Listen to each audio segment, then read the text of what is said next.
This is the A to Z of Manchester United. E is for East Stand. There it is, we're looking at it right now. It used to be an open terrace stand until the 70s.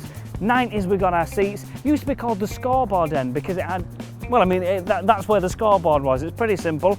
In 2000 to 2001 season, it became the glorious stand it is now. You get 13,000 people in there, including some of the away fans. E is for enemies. Now, if you've been watching our videos, you'll know that I hate quite a few clubs. Now, if you were to ask me who our biggest enemies are, truth is, I don't know. I'm furious with a lot of people at the minute, and it's changing through time. You could say it's Liverpool. You could even argue that it's Leeds. But I tell you one thing, at the minute, these guys, Manchester City, they're kicking up a stink, and I don't like the smell of it. E is for Edwards, Duncan Edwards. Now, it's difficult to do the Busby Babes justice in a video like this, but rest assured, those players who lost their lives will never be forgotten as part of the club's history.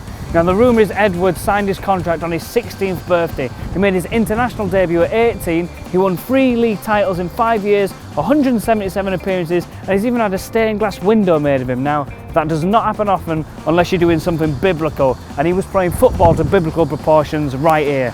E is for Eamonn, the Don Holmes. You might be thinking, oh, you should be putting this in H. It's our programme and it's our rules. He's going in E. He is one of the most legendary supporters of Manchester United that there is. If you don't know who Eamonn Holmes is, I'll give you a brief history. He carried GMTV on his back for 40 years, putting up with terrible co-host after terrible co-host. He made chemistry between people when there was none there to be had at all. He's on This Morning now. He loves presenting, but he loves Manchester United even more. E is for another Edwards, Martin Edwards. Now, a lot of the time, people behind the scenes get overlooked, but we cannot overstress this guy's importance. On the board for over 30 years, chairman for 20 years, he brought Sir Alex Ferguson into, I don't think I need to repeat that, he brought Sir Alex Ferguson into the club, saw him through the dark days and brought in the players that we needed to make it to the top. Appropriately, after the two Edwards, the next E is the European Cup. Now, it might have taken us 10 years to win it after we lost the Busby Babes, but when we did win it, it made it taste all the sweeter. We might not have been the first British club to win it, we might not have won it the most times, but when we do win it, we win it in the most dramatic way, the most nail-biting way, the most glorious, luscious of victories. In 1999, we sealed the treble with it. 2 goals in the last few minutes. 2008, we won a penalty shootout against Chelsea.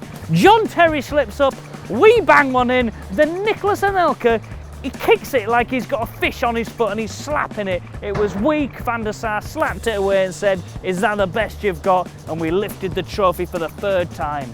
So that's E dealt with. If you haven't seen the others, I mean, there's loads of letters in the alphabet, we're getting through them all. Put your comments below, have we missed anything out? Share the video and subscribe. When he was first playing for us, he combined that job with working as a miner. Are you listening to this, Wayne?